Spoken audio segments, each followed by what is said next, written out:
पिछले एपिसोड में हमने देखा था कि किन्नान के पास एक नक्शा आ गया होता है, जो नक्शा एक स्पिरिचुअल पूल का था। कोई भी अगर उस पूल के अंदर जाए तो वहां जाने के बाद उसकी कल्टीवेशन पावर बहुत जल्दी बढ़ने लगेगी। इसलिए किन्नान वहां पर जाने का डिसाइड करता है। साथ ही उसके सेट के अंदर उसके जो अंकल होते हैं, उन्होंने बाकी एल्डर के सामने ये प्रस्ताव दिया था कि वो किन्नान को आगे से 500 स्पिरिचुअल स्टोन देने वाले हैं ताकि वो अपनी कल्टीवेशन पावर बढ़ा सके। लेकिन इस चीज के काफी सारे लोग खिलाफ होते हैं कि किन्नान को इतने सारे नहीं दिए जाएंगे। जिसके बाद यहाँ से ये एपिसोड शुरू होता है। तो इस एपिसोड की शुरुआत में किन्नान के कजन जब आगे बढ़े होते हैं, तभी उनके सामने एक लड़की अपने साथी के साथ आ गई होती है, जो दोनों वहां पर किन्नान के कजन के ऊपर अटैक करने वाले थे। लेकिन तभी वहां पर आकर किन्नान उन्हें बचा लेता है। ये सुनकर वो लड़की, जिसका नाम जोरो था, वो वहां पर किन्नान से कह रही होती है, क्या तुम ही किन्नान हो ना, जिसके बारे में तो मैंने बहुत कुछ सुन के रखा है, जो कि सबसे बड़ा लूजर है। उसने सिर्फ अपने फर्स्ट ग्रेड की मार्शल स्पिरिट को एक्टिवेट किया, वो भी इतने सारे स्पिरिचुअल स्टोन को खाने के बाद। देखो आज मेरी यहाँ पर तुमसे मुलाकात हो ही गई, लेकिन जैसा मैंने सुना था, लगता है मैंने शायद गलत सुन के रखा है, क्योंकि तुमने जो अटैक मुझ पे किया वो बहुत ही ज्यादा खतरनाक था, जिससे तो देखो मेरी नाजुक कलाई भी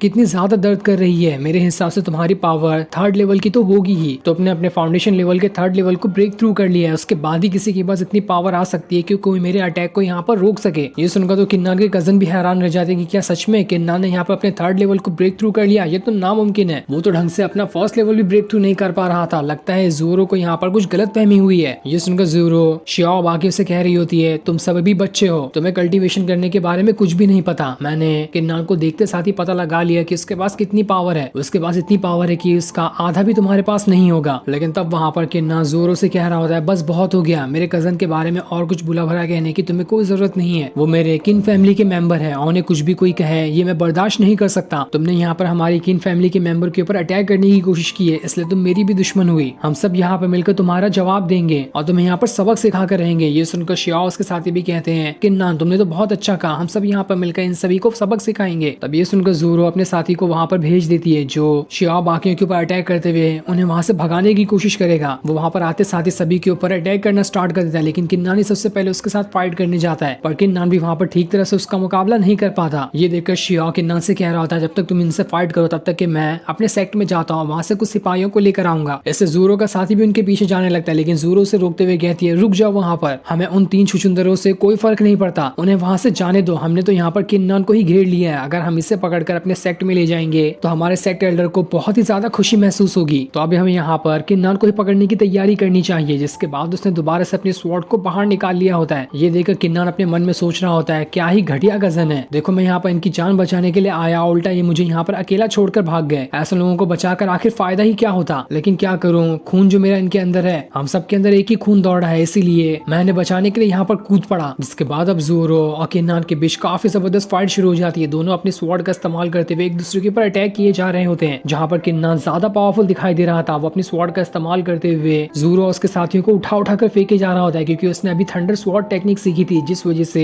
उस एल्डर की जो स्वॉर्ड थी पहले से भी कहीं गुना ज्यादा पावरफुल हो गई होती है। साथ ही वहां पर किन्नान ने अपनी पावर का भी इस्तेमाल करना शुरू कर दिया था, जो कि फाउंडेशन लेवल के 3rd लेवल वाली थी। वो उस पावर का इस्तेमाल करते हुए इतना घसीट के पंच जोरो के साथी के ऊपर मारता है कि वही वहां से बहुत दूर जाकर उड़ जाता है, जहाँ उसकी भी हालत खराब हो चुकी थी। ये देखकर तो जोरो को गुस्से का ठिकाना नहीं रहता। वो वहां पर किन्नान से कह रही होती है, बस बहुत हो गया, लगता है हमने तुम्हें यहाँ पर अंडर एस्टिमेट कर दिया, अब बारी आ चुकी है तुम्हें हमारी असली पावर दिखाने की। हमारी असली पावर देखकर तो तुम यहाँ पर खड़े तक नहीं हो पाओगे। जिसके बाद जोरो और उसका साथी दोनों वहां पर अपनी स्पिरिट को बाहर निकालना शुरू कर देते हैं। ये देखकर तो किन्नान भी हैरान था कि अरे ये दोनों लोग यहाँ पर करने क्या वाले हैं, ये तो कुछ काफी अजीब और खास चीज दिखाई दे रही है, देखता हूँ आखिर ये लोग करते क्या है यहाँ पर। जिसके बाद जोरो ने वहां पर अपनी फॉक्स स्पिरिट को बाहर निकाल लिया होता है, तो वहीं उसके साथी ने वहां पर अपनी बियर की स्पिरिट को बाहर निकाल लिया था, और वो दोनों अपनी अपनी स्पिरिट का इस्तेमाल करते हुए किन्नान के ऊपर अटैक करने के लिए तैयारी करने लगते हैं। लेकिन किन्नान को उससे क्या ही फर्क पड़ने वाला था, वो तो वहां पर जरा सा भी नहीं डरा होता है, और उसने वहां पर अपनी थंडर स्वॉर्ड टेक्निक का इस्तेमाल कर लिया था, जिसका इस्तेमाल करते हुए वो अपनी स्वॉर्ड को जैसे जमीन पे पटकता है, उसके अंदर से इतनी ज्यादा बिजलियां निकलती कि चारों तरफ बिल्कुल तूफान सा आ चुका था। और एक जोरदार भवंडर के साथ जोरो उसका साथी अपनी स्पिरिट के साथ ही वहां से उड़कर बहुत दूर चले जाते हैं। दूसरी तरफ हम शियाओ बाकियों को देखते हैं, जो भागते हुए जंगल से काफी दूर आ चुके थे। वहां आने के बाद वो लोग कह रहे होते हैं, वो तो अच्छा हुआ कि किन्नान सही टाइम पर आकर हमें बचा लिया, वरना तो आज हम मारे गए होते। लेकिन हमें अफसोस है कि किन्नान वहां पर उन दोनों का मुकाबला नहीं कर पाया होगा, उसकी वहां पर जान चली गई होगी। शियाओ कहता है, मैं जाकर उसके अंकल से कह दूंगा कि हमारे ऊपर फैंग फैमिली के लोगों ने अटैक कर दिया था, जिन सभी ने मिलकर वहां पर किन्नान की जान ले ली। वो हमें कुछ भी नहीं कहेंगे। लेकिन उसके साथी कह रहे होते हैं कि जब किन्नान के अंकल देखेंगे कि हमारे ऊपर तो कोई भी अटैक नहीं हुआ, हम तो बिल्कुल सही सलामत है, तो उन्हें लगेगा कि हमने वहां पर कुछ गड़बड़ी करने की कोशिश की थी और हमने उसे फंसाकर यहाँ से भाग निकले, वो हमें नहीं छोड़ने वाले। लेकिन शाओ ने समझा रहा होता है कि मैं उसके अंकल को कैसे भी समझा लूंगा, हमारा भी यहाँ से भाग जाना ही बेहतर है, सबसे पहले हमें यहाँ से बाहर निकलना होगा। लेकिन तभी वहाँ पर एक स्पिरिचुअल टाइगर आ जाता है जो कि बहुत ही ज्यादा खतरनाक और पावरफुल दिखाई दे रहा था। वो शाओ बाकियों को वहाँ पर देख लेता है, इसलिए वो उनकी तरफ ही बढ़ना शुरू कर देता है। ये देखकर तो वो लोग भी अपनी जान बचाकर वहाँ से भागने लगते हैं। दूसरी तरफ हम किन्नान को देखते हैं जिसने ज़ोरो और उसके साथी को वहाँ पर बांध कर कैद कर लिया होता है, क्योंकि वो दोनों ने वहाँ पर किन्नान का कुछ बिगाड़ ही नहीं पाया था। किन्नान ने तो बड़ी ही आसानी के साथ इन दोनों को यहाँ पर हरा दिया होता है। तब किन्नान को वहाँ पर ज़ोरो के साथी के पास से एक रिंग दिखाई देती है, इसलिए वो उस रिंग को अपने पास रख लेता है, जिस रिंग के अंदर से उसे एक नक्शा मिलता है और उस नक्शे पे एक जगह पर निशान बनाया गया था। किन्नान उसे देखकर कहता है मुझे इस जगह की एक बार तलाशी लेनी चाहिए, हो सकता है वहाँ पर कुछ मौजूद हो जो आगे चल के मेरे काम आ सकता है। इसलिए वो वहाँ से उस नक्शे को लेकर जाना शुरू कर देता है। जहाँ आगे बढ़ते हुए उसे रात हो चुकी थी और रात को जैसे वो आगे बढ़ता है उसे सबसे पहले अपने सामने वो स्पिरिचुअल पूल दिखाई देता है जिसकी खातिर ही वो यहाँ पर आया था। यहाँ पर आने के बाद जैसे वो स्पिरिचुअल पूल को देखता है उसकी खुशी का वहाँ पर ठिकाना नहीं रहता, उसे बहुत अच्छा महसूस हो रहा होता है क्योंकि उस पूल के अंदर से हीवन और अर्थ की दोनों की एक साथ मिलकर एनर्जी बाहर निकल रही थी।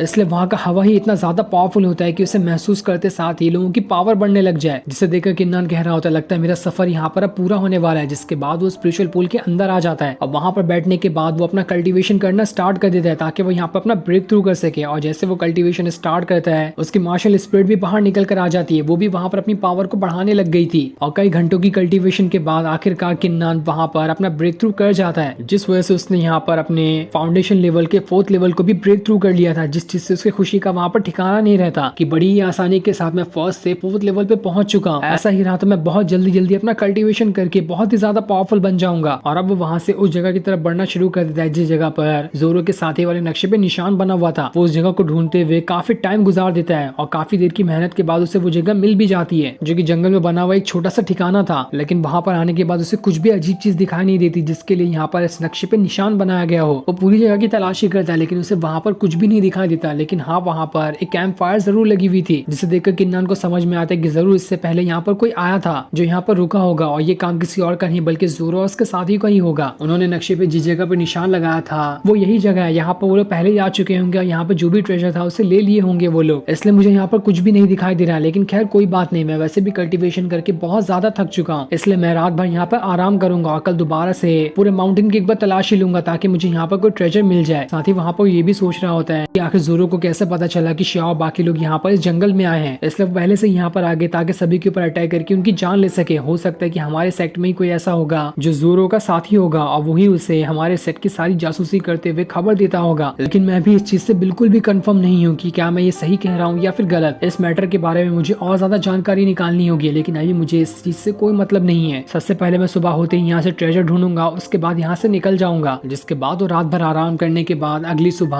उस जगह से बाहर निकल कर आता है और जैसे वो बाहर निकल कर आता है वो पूरे के पूरे जंगल को एक्सप्लोर करना शुरू कर देता है ताकि उसे यहाँ पर कोई खास ट्रेजर वगैरह मिल जाए जो उसकी आगे चलकर कल्टीवेशन करने में मदद करेंगे। तब उसे आगे बढ़ते हुए एक स्वॉर्ड मॉन्यूमेंट दिखाई देता है जो कि बहुत ही ज्यादा खतरनाक दिखाई दे रहा था। ऐसा लग रहा था कि किसी बहुत ही ज्यादा पावरफुल बंदे ने उस पूरे के पूरे पहाड़ के ऊपर इतना खतरनाक स्लैश अटैक किया कि वो पहाड़ी बीच में से 2 हिस्सों में बदल चुका है। ये देखकर तो किन्नान भी हैरान रहता है कि आखिर ऐसा काम किसने किया होगा, क्या यहाँ पर उस वॉरियर की स्वॉर्ड अब भी मौजूद हो सकती है। लेकिन वो कुछ सोच समझ पाता है इससे पहले वहाँ पर उसकी मार्शल स्पिरिट बाहर निकल कर आ चुकी थी। किन्नान को तो समझ ही नहीं आता कि अरे इससे क्या हुआ, यहाँ पर अचानक से मेरी परमिशन के बगैर कैसे बाहर निकल कर आ गई। तभी सामने से उस मॉन्यूमेंट के अंदर से बहुत ज्यादा ऑरा बाहर निकलने लगता है और उस ऑरे के अंदर से एक बहुत ही ज्यादा पावरफुल स्वॉर्ड बाहर निकल कर आ रही थी। और इसी चीज को जब किन्नान की मार्शल स्पिरिट ने महसूस किया था तो वो किन्नान को बचाने के लिए बाहर निकल कर आ गई होती है, जो बाहर आने के बाद उस स्वॉर्ड से वहां पर लड़ना शुरू कर देती है, जिन दोनों के बीच काफी जबरदस्त फाइट होती है। लेकिन तब भी किन्नान की यहाँ पर मार्शल स्पिरिट ने उस स्वॉर्ड से फाइट करते हुए उसे हराने में कामयाब हो चुकी थी और इस वजह से यहाँ पर किन्नान की जान बच जाती है, वरना तो अगर यहाँ पर उसकी मार्शल स्पिरिट नहीं होती तो कब का वो स्वॉर्ड यहाँ पर उसकी जान ले ली होती। जिसके बाद किन्नान वहां पर अपनी उसी स्वॉर्ड को बाहर निकालता है। जैसे वहां पर एक खतरनाक वाला अटैक सामने की तरफ करता है तो इससे स्वॉर्ड मॉन्यूमेंट वाला पूरा का पूरा पहाड़ ही 2 टुकड़ों में बदल चुका था, जो देखकर तो किन्नान को कुछ समझ ही नहीं आता कि अरे यहाँ पर ये हुआ क्या। लेकिन उससे थोड़ा थोड़ा समझ आने लगता है कि जो स्वॉर्ड की टेक्निक यहाँ पर अभी आकर उसके ऊपर अटैक करने वाली थी,